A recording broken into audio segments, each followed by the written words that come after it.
નમસ્કાર વિદ્યાર્થી મિત્રો, આજે આપણે મિશન NMMS 2025-26 અંતર્ગત વિભાગ 1 માં જે શ્રેણી લગતા પ્રશ્નો પૂછાય છે તેમાં કેવા પ્રકારની સંખ્યાઓ આવશે તેના અંગે આપણે પરિચય મેળવીશું. તો તેમાં સૌપ્રથમ પહેલી સંખ્યા આપણે જોઈએ તો આવે છે એકી સંખ્યા. એકી સંખ્યા એટલે એવા પ્રકારની સંખ્યા કે જેનો એકમનો અંક 1, 3, 5, 7 અથવા તો 9 હોય. આવી સંખ્યા છે જે એકી સંખ્યા હોય. એટલે કે માની લો કે અમુક પ્રશ્નો એવા આવેલા હોય કે જેમાં એકી સંખ્યામાં ક્રમમાં વધારો થતો હોય. તો જો આપણે આ અંકની ખબર હોય તો આપણે એ પ્રશ્નો સરળતાથી સોલ્વ કરી શકીએ. જેમ કે 15 છે, 17 છે, 23 છે, 29 છે, 27 છે, 327 છે. તો આવી બધી સંખ્યામાં તમે જુઓ તો એકમનો અંક છે એ ઉપર દર્શાવેલા અંક એમાંથી જ આવેલ છે. એ પછીની બીજી સંખ્યા છે બેકી સંખ્યા. બેકી સંખ્યા એટલે એવી સંખ્યા કે જેનો એકમનો અંક 2, 4, 6, 8 અથવા તો 0 હોય. ઉદાહરણ આપણે જોઈએ 22, 26, 80, 84, 126, 348. જો આવી બધી સંખ્યામાં એકમનો અંક આપણે જોઈએ તો જે ઉપર દર્શાવેલી સંખ્યા છે એ મુજબ છે. એટલે પહેલા બે આપણે જોઈએ એકી અને બેકી સંખ્યા. એટલે કે અમુક પ્રશ્નો એવા હશે કે જેમાં એકી ક્રમમાં વધારો થતો હોય છે, અમુક પ્રશ્નો એવા હશે કે જેમાં બેકી સંખ્યાના ક્રમમાં વધારો થતો હોય છે. એ પછીનો ત્રીજું છે આપણે પ્રાકૃતિક સંખ્યા.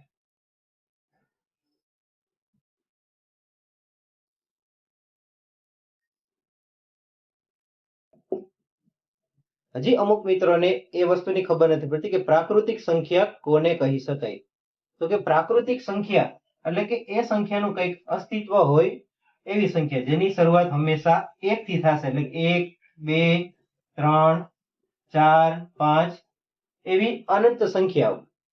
એ બધી સંખ્યાઓને આપણે પ્રાકૃતિક સંખ્યા કહી શકીએ. તો એ આધારે તમને પરીક્ષામાં એવો પણ પ્રશ્ન પૂછાઈ શકે કે સૌથી નાની પ્રાકૃતિક સંખ્યા ખાલી જગ્યા છે. તો તમે એમાં લખી શકો કે 1. એ પછીનું ચોથી સંખ્યા છે કે જે પૂર્ણ સંખ્યા.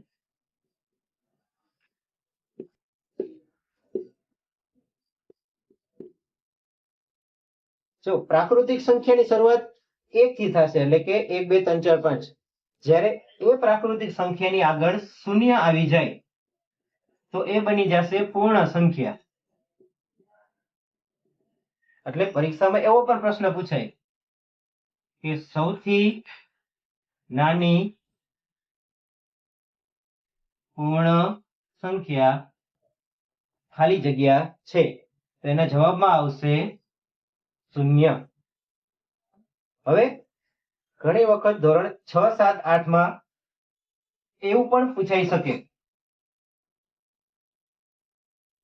કે દરેક પ્રાકૃતિક સંખ્યા છે ત્યાર પછીની સંખ્યા છે પૂર્ણ વર્ગ સંખ્યા. પૂર્ણ વર્ગ સંખ્યા એટલે કઈ સંખ્યા? તો કે જે સંખ્યાનો પોતાની સંખ્યા સાથે ગુણાકાર કરી અને જે જવાબ આવે તે પૂર્ણ વર્ગ સંખ્યા ગણાશે. જેમ કે 2 નો આપણે 2 વખત ગુણાકાર કરીએ તો જવાબ આવશે 4. તો આ 4 છે એ પૂર્ણ વર્ગ સંખ્યા ગણાશે. 3 નો 3 સાથે ગુણાકાર તો 9. તો એ પૂર્ણ વર્ગ સંખ્યા ગણાશે. એ રીતે 4 નો 4 સાથે ગુણાકાર કરીએ તો આવશે 16. તો આ સંખ્યા પણ પૂર્ણ વર્ગ સંખ્યા ગણાશે. આવી રીતે પૂર્ણ વર્ગ સંખ્યા આપણે 1 થી 100 સુધીમાં જોઈએ તો આવશે 1, 4, 9, 16, 25, 36, 49, 64, 81 અને 100. તો આના આધારે પણ પરીક્ષામાં પ્રશ્ન પૂછાઈ શકે કે 1 થી 100 સુધીમાં આવતી પૂર્ણ વર્ગ સંખ્યાઓ કેટલી છે. તો અહીંયા તમે જોઈ શકો કે કેટલી સંખ્યાઓ છે 1, 2, 3, 4, 5, 6, 7, 8, 9, 10. 10 પૂર્ણ વર્ગ સંખ્યાઓ 1 થી 100 સુધીમાં આવે. અને ઘણી વખત એવો પણ પ્રશ્ન પૂછાય કે 1 થી 100 ની વચ્ચે આવતી પૂર્ણ વર્ગ સંખ્યા કઈ. ત્યારે વિકલ્પમાં આપણે 10 ઓપ્શન પણ આપેલો હોય અને 8 પણ આપેલો હોય, પણ આપણે એનો સાચો જવાબ ત્યારે શું આવશે 1 અને 100 એ બેમાં નહીં ગણવાના રહેશે. એ ઉપરાંત એના પછીનું છે પૂર્ણ ઘન સંખ્યા. પૂર્ણ ઘન સંખ્યા કોને કહેવાય? તો કે જે સંખ્યાનો 3 વખત ગુણાકાર કરીએ એટલે કે 2 ગુણ્યા 2 ગુણ્યા 2 તો જવાબ આપણને મળશે 8. તો 8 છે એ પૂર્ણ ઘન સંખ્યા કહેવાશે. એટલે કે જ્યારે કોઈ પણ સંખ્યા આપણે પ્રશ્ન આપેલો હોય તો ત્યારે એમાં આપણે જોઈ શકીએ અમુક વખતે પૂર્ણ વર્ગ સંખ્યા છે એના આધારે વધારો થતો હોય છે અને અમુક સંખ્યામાં પૂર્ણ ઘન સંખ્યાના આધારે વધારો થતો હોય છે. એવી જ રીતે આપણે જોઈએ 3 ગુણ્યા 3 ગુણ્યા 3, 3 તેરી 9, 9 તેરી 27. તો 27 છે પૂર્ણ ઘન સંખ્યા થશે. એ જ રીતે 4 ગુણ્યા 4 ગુણ્યા 4, ચોકે ચોકે 16, 16 ચોકું 64. તો 64 છે પણ પૂર્ણ ઘન સંખ્યા થશે. તો આવી રીતે પૂર્ણ વર્ગ અને પૂર્ણ ઘન સંખ્યાને આધારે પણ તમને પ્રશ્ન પૂછાઈ શકે.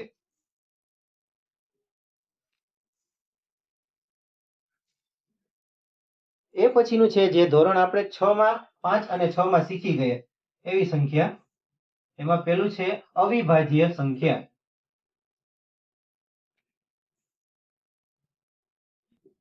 ધોરણ 6 માં શરૂઆતમાં જ આપણે શીખી ગયા હતા કે અવિભાજ્ય સંખ્યા એટલે કે એવી સંખ્યા જેના ફક્ત બે જ ભાગ પડે. હવે ભાગ પડે એટલે એનો મતલબ શું? જેમ કે હું એક સંખ્યા લખું છું 3, તો 3 ના ખાલી બે જ ભાગ પડશે એટલે કે 1 ગુણ્યા 3 એટલે કે 1 અને 3. 5 છે તો 1 અને 5. એવી રીતે 7 જોઈએ આપણે તો ખાલી 1 અને 7. એ સિવાય એકે એના ભાગ નહીં પડી શકે. તો આપણે એ માટે યાદ રાખવાનું છે કે 1 થી 100 સુધીમાં અવિભાજ્ય સંખ્યાઓ કેટલી આવશે તો જેના ફક્ત બે જ ભાગ પડે. હવે પરીક્ષામાં તમને આના આધારે એવો પ્રશ્ન પૂછે કે જેમાં અવિભાજ્ય સંખ્યાનો વધારો થતો હોય એટલે કે પહેલી સંખ્યા હોય એમાં 3 વધતા હોય, પછીની સંખ્યા હોય એમાં 5 વધતા હોય, પછીની સંખ્યા હોય એમાં 7 વધતા હોય. તો જો તમને અવિભાજ્ય સંખ્યાની ખબર હોય તો આ પ્રશ્નનો જવાબ તમે સરળતાથી આપી શકો. એ પછી 8મી સંખ્યા છે વિભાજ્ય સંખ્યાઓ. એટલે કે એવી સંખ્યાઓ કે જેના 2 કરતા વધારે ભાગ પડતા હોય. 2 કરતા વધુ ભાગ પડતા હોય.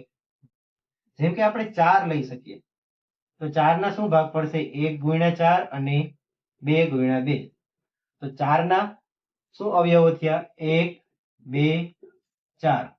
એવી રીતે આપણે 6 જોઈએ 1 ગુણ્યા 3 સોરી 1 ગુણ્યા 6 2 ગુણ્યા 3. તો 6 ના ભાગ શું પડશે 1 2 3 6.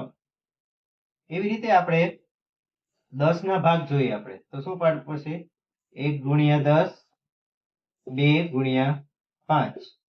એટલે કે 10 ના કેટલા અવયવ આપી શકીએ 1 2 5 10. એટલે કે જો અહીંયા તમામના 2 કરતા વધારે ભાગ પડેલા છે તો આ બધી સંખ્યાઓ વિભાજ્ય સંખ્યાઓ થશે. હવે આમાંથી પ્રશ્ન એ રીતે પૂછાશે તમને કે સંખ્યાઓમાં વિભાજ્ય સંખ્યાઓની રીતે વધારો થતો હોય છે. એટલે કે પહેલી સંખ્યા હશે એમાં 4 વધતા હશે, પછીની સંખ્યા હશે એમાં 6 વધતા હશે, પછીની સંખ્યા હશે એમાં 10 વધતા હશે. તો આ રીતે આપણે એના પ્રશ્નને આધારે સોલ્યુશન કરી શકીએ. એ પછીનું 9મું અને સૌથી અગત્યનું, ફિબોનાકી શ્રેણી.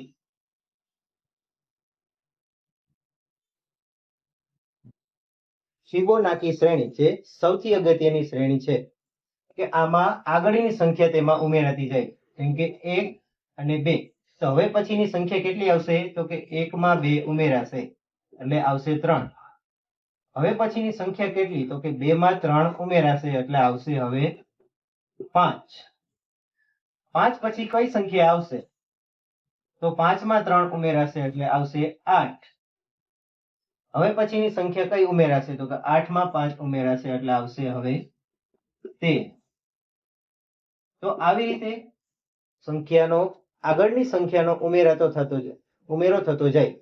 આને કહેવાય ફિબોનાકી શ્રેણી. આને લગતા પ્રશ્નો સૌથી વધારે હોઈ શકે.